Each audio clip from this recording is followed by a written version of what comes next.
Oke. Halo, nama aku Gregoris Matthew Surukusuma. Ini tentang WDM dan OTN Network dan Site Signal Flows. Ini materi kita belajar pada jaringan WDM dan OTN. Kita ada hanya berbicara tentang perangkat, tetapi juga bagaimana sinyal optik dan elektrik mengalir antar board dan antar site. Dengan memahami alur sinyal ini, kita akan lebih mudah dalam instalasi perangkat dan commissioning jaringan hingga troubleshooting ketika terjadi gangguan. Forward.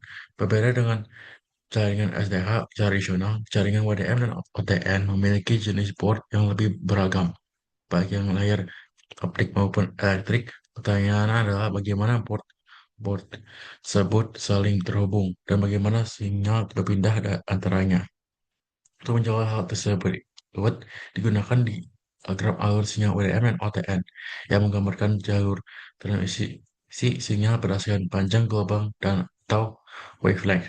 Diagram ini menjadikan dasar utama dalam memahami cara kerja jaringan WDM atau OTM, khususnya saat melakukan pekabalan perangkat dan analisis gangguan objektif. Setelah pembelajaran ini, kita ada beberapa tujuan yang ingin dicapai. Pertama, saya akan membantu Anda memahami struktur hierarki OTN, mulai dari akses hingga core network. Kedua, kita akan membahas arsitektur sistem perangkat OTN yang umum digunakan. Selanjutnya, juga dapat mengenal topologi jaringan WDM atau OTN, serta jenis-jenis site dan fungsi dasarnya. Terakhir, kita akan fokus pada alur sinyal di site-site tipikal yang sering ditemui di jaringan nyata. Konten materi pada ini dibagi jadi dua bagian utama. Bagian pertama membahas layar jaringan WDM dan arsitektur sistem, sehingga kita memahami gambaran besarnya terhadap terlebih dahulu.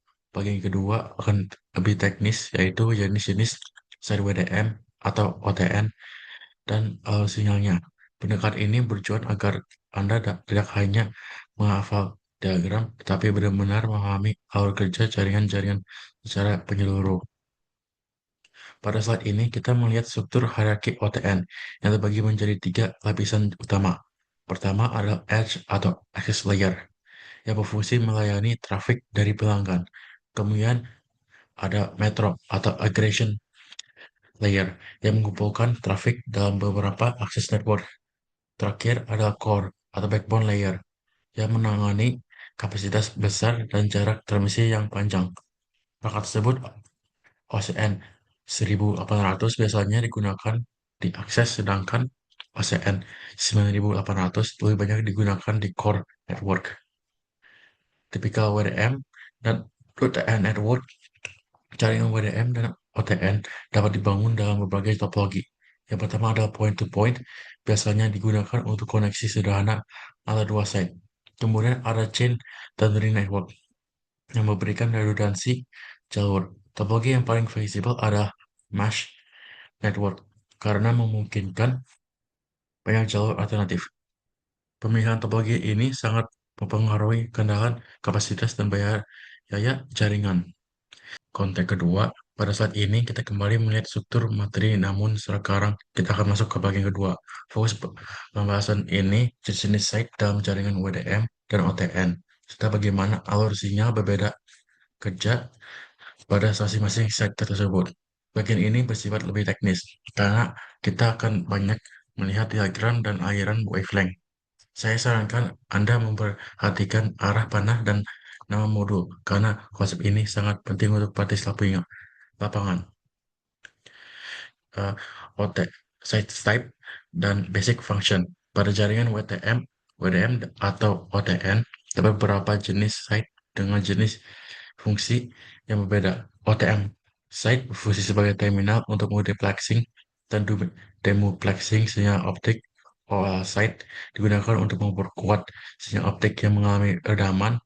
FOADM dan ROADM site berfungsi untuk add dan drop wavelength. Dengan bedaan FOADM berfungsi sifat tetap, sedangkan ROADM bersifat dinamis. Terakhir, OEQ site digunakan untuk menyeimbangkan daya optik agar setiap wavelength memiliki level daya yang seragam. OTM site structure. Slide ini menunjukkan struktur dari asar dari sebuah OTM site. OTM berfungsi sebagai titik awal atau akhir transmisi optik. Di dalamnya terdapat OTU, TU, LU, OSC, dan optical amplifier. Sinyal dari sisi klien akan diproses secara elektrik terlebih dahulu, kemudian dikonversi menjadi sinyal optik dan dikirim ke jalur transmisi. Struktur ini sangat penting untuk memahami sebelum masuk ke bahasan awal sinyal of a typical OTM site. Pada diagram ini, saya akan menjelaskan alur sinyal pada OTM site. Sinyal masuk melalui OTU, kemudian diproses di TU dan LU, sebelum dimultiplex menjadi beberapa wavelength. Setiap wavelength akan diarahkan melalui XCS sebelum dikirim ke sisi lain. OCS berjalan terpisah untuk keperluasan monitoring dan manajemen jaringan. Diagram ini menunjukkan bagaimana pada bahkan satu site dalam mengalami banyak kanal selanjutnya. Signal flow of a typical OTM site.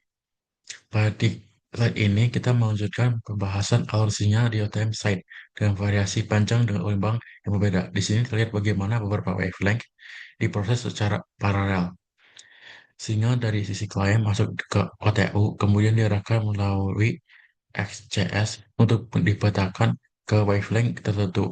Setelah itu, sinyal akan melewati optical amplifier sebelum dikirim ke jalur televisi. Konsep penting yang perlu dipahami adalah bahwa OTM mampu mengelola banyak sinyal sekaligus tanpa saling mengganggu, karena setiap sinyal berada pada efek yang berbeda. Signal flow of typical OTM site ketiga. Pada diagram ini, kita melihat contoh lain dari alur sinyal OTM site, khususnya pada kondisi transmit dan receive. Sinyal masuk dari sisi lain akan diterima oleh FIU, kemudian diperkuat oleh OA.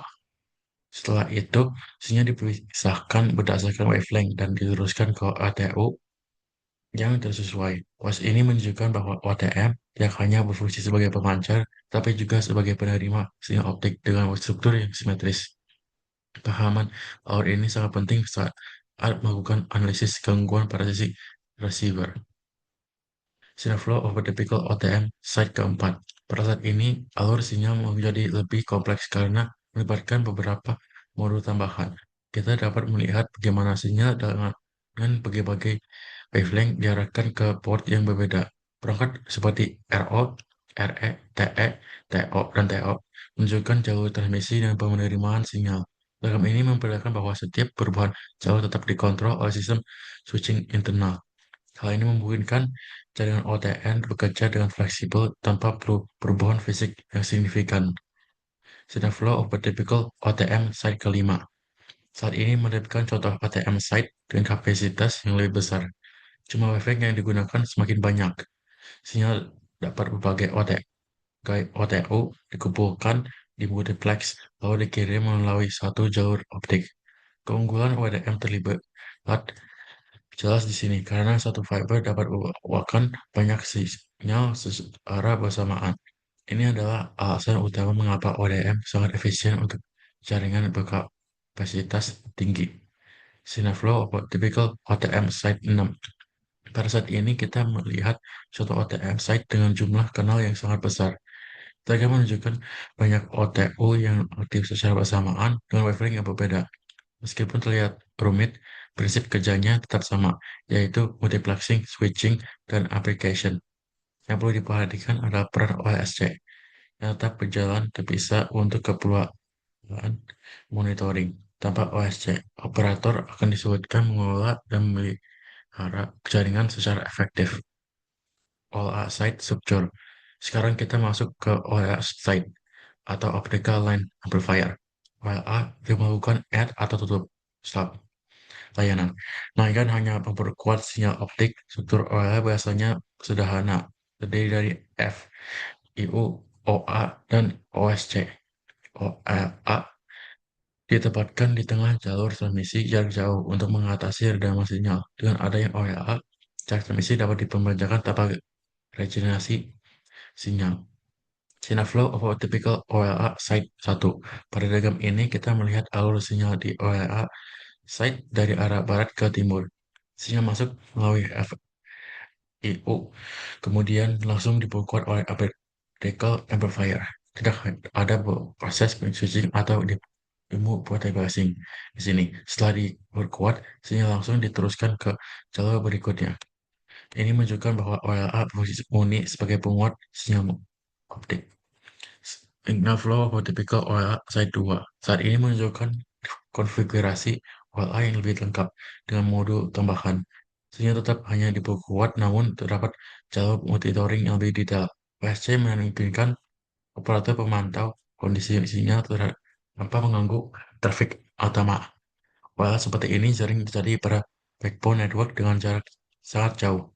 Keandalan OLA sangat terpengaruh pada kualitas end-to-end jaringan.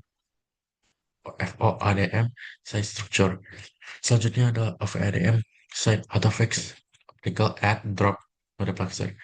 FOADM memungkinkan beberapa wavelength tertentu ditambahkan atau diturunkan secara tetap.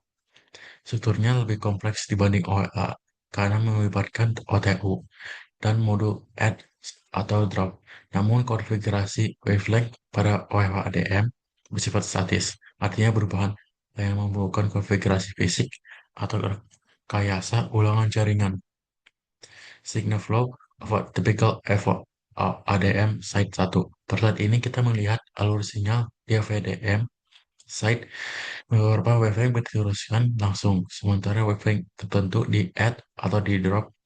uh, yang sinyal yang di drop akan diarahkan ke PTU yang diproses ke sisi klien. Sementara itu, wavelength lain tetap melewati site tanpa perubahan. Untuk iterasi utama FODM, yaitu seleksi wavelength yang bersifat tetap. Signal flow atau typical FODM site kedua. Diagram ini memperlihatkan alur sinyal dua arah pada FODM site. Kita dapat melihat jalur west dan east dengan JOSS add dan drop di tengah. OSC tetap digunakan untuk manajemen dan monitoring. OADM banyak digunakan pada jaringan yang relatif stabil dan jaringan berubah konfigurasi. Keunggulannya adalah desain yang sederhana dan biaya yang lebih rendah. ROADM Site Structure. Berbeda dengan OADM, FOADM, ROADM Site bersifat dinamis.